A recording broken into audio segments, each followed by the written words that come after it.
इस हफ्ते हमारे इंडियन स्टॉक मार्केट में क्या हुआ है, आइए जानते हैं।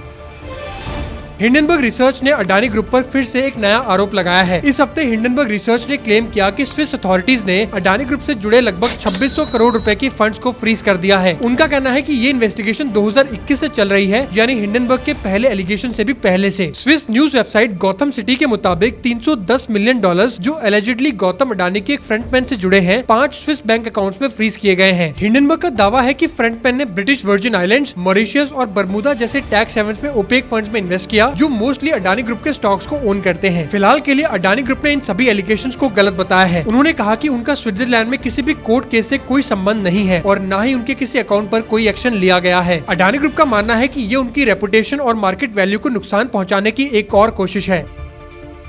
सैमसंग के खिलाफ इंडिया में एम्प्लॉइज प्रोटेस्ट कर रहे हैं। सैमसंग के श्री पेरुम्बुदुर प्लांट के वर्कर्स ने कम वेजेस और खराब वर्किंग कंडीशंस को लेकर प्रोटेस्ट शुरू कर दिए हैं। ये प्लांट चेन्नई के पास है और सैमसंग के इंडिया बिजनेस के एनुअल $12 बिलियन के रेवेन्यू में 20 से 30% कंट्रीब्यूट करता है। यूनियन लीडर ने बताया कि वर्कर्स को ओवर टाइम पे नहीं मिल रहा है और सेफ्टी मेजर्स की भी कमी है। मैनेजमेंट से बातचीत न होने पर स्ट्राइक जारी रहेगी और ये पिछले कुछ सालों में इंडिया की सबसे बड़ी स्ट्राइक्स में से एक है। एनालिस्ट का मानना है कि अगर ये स्ट्राइक लंबी चलती है तो फेस्टिव सीजन में सैमसंग की सप्लाई चेन अफेक्ट हो सकती है।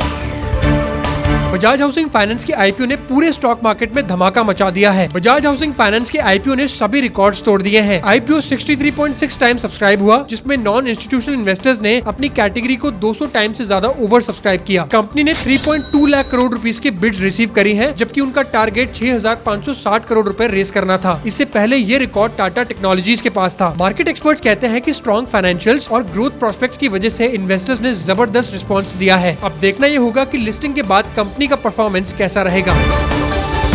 सेबी अब आईपीओ इशूइंग को लेकर स्ट्रिक्ट रूल्स लाने वाली है। सेबी माइक्रोकैप कंपनीज के आईपीओ पर कंट्रोल रखने के लिए नए रूल्स लाने पर विचार कर रही है। इसमें फंड्स के इस्तेमाल को मॉनिटर करना और मर्चेंट बैंकर्स के लिए स्ट्रिक्ट गाइडलाइन शामिल होंगी। कुछ माइक्रोकैप कंपनीज के आईपीओ में इरेगुलरिटीज पाई गई है, जिससे इन्वेस्टर्स को नुकसान भी हुआ है। सेबी चाहती है कि ऐसी कंपनीज पब्लिक होने से पहले अपनी प्रॉफिटेबिलिटी का लंबा ट्रैक रिकॉर्ड दिखाएं। ये सब इन्वेस्टर्स की प्रोटेक्शन के लिए किया जा रहा है। ये डिस्कशन अभी शुरुआती स्टेज में है और फाइनल रूल्स बनने से पहले इनमें कुछ चेंजेस किए जा सकते हैं। टाटा स्टील ने यूके गवर्नमेंट के साथ एक काफी बड़ी डील करी है, जो कि एक कंट्रोवर्शियल डील बनकर सामने आ रही है। यूके गवर्नमेंट ने टाटा स्टील को $620 मिलियन की सब्सिडी अप्रूव कर दी है, जिससे पोर्ट टैलबोट में एक नया ग्रीन इलेक्ट्रिक फर्नेस लगाया जाएगा। इसका मकसद स्टील प्रोडक्शन को एनवायरमेंट फ्रेंडली बनाना है। लेकिन इस डील के बाद 2500 जॉब्स खतरे में आ सकती हैं और आने वाले टाइम में 300 और नौकरियां भी खतरे में आ सकती हैं। बिजनेस सेक्रेटरी जोनाथन रेनॉल्ड्स ने कहा कि ये डील आइडियल नहीं है, पर टाटा ने फ्यूचर में जॉब्स और इन्वेस्टमेंट का वादा किया है। कुछ एक्सपर्ट्स इस फैसले को इकोनॉमिक गलती बता रहे हैं, लेकिन टाटा स्टील ने विंड टरबाइन्स बनाने के प्लान्स भी डिस्कस किए हैं, जो रिन्यूएबल एनर्जी सेक्टर में उनकी प्रेजेंस बढ़ाएंगे।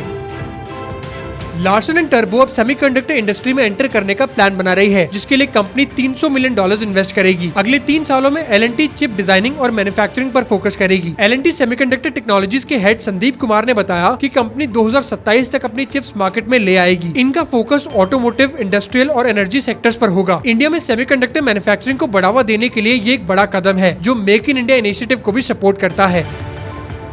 तमिलनाडु में यूएस बेस्ड कंपनी जैबिल एक बड़ी इन्वेस्टमेंट करने वाली है। यूएस बेस्ड कंपनी जैबिल 2000 करोड़ रुपए इन्वेस्ट करके मन्नापराई में एक नई मैन्युफैक्चरिंग फैसिलिटी बना रही है, जो एप्पल के सप्लायर्स नेटवर्क का हिस्सा होगी। इस प्रोजेक्ट से लगभग 5000 नौकरियां मिलेंगी और एप्पल का मैन्युफैक्चरिंग नेटवर्क चेन्नई और कृष्णागिरी के आगे बढ़ेगा। तमिलनाडु के सीएम एम.के. स्टैलिन और जैबिल के एग्जीक्यूटिव वीपी मैट क्राउली ने शिकागो में एक MOU भी साइन किया है। इस इन्वेस्टमेंट से रीजन में इलेक्ट्रॉनिक सप्लाई चेन और जॉब अपॉर्चुनिटीज बढ़ने की उम्मीद है। ये फैसिलिटी तमिलनाडु के कई रीजन के लोगों को नौकरियां देगी, जिससे सेंट्रल जोन की इकोनॉमी को भी बूस्ट मिलेगा।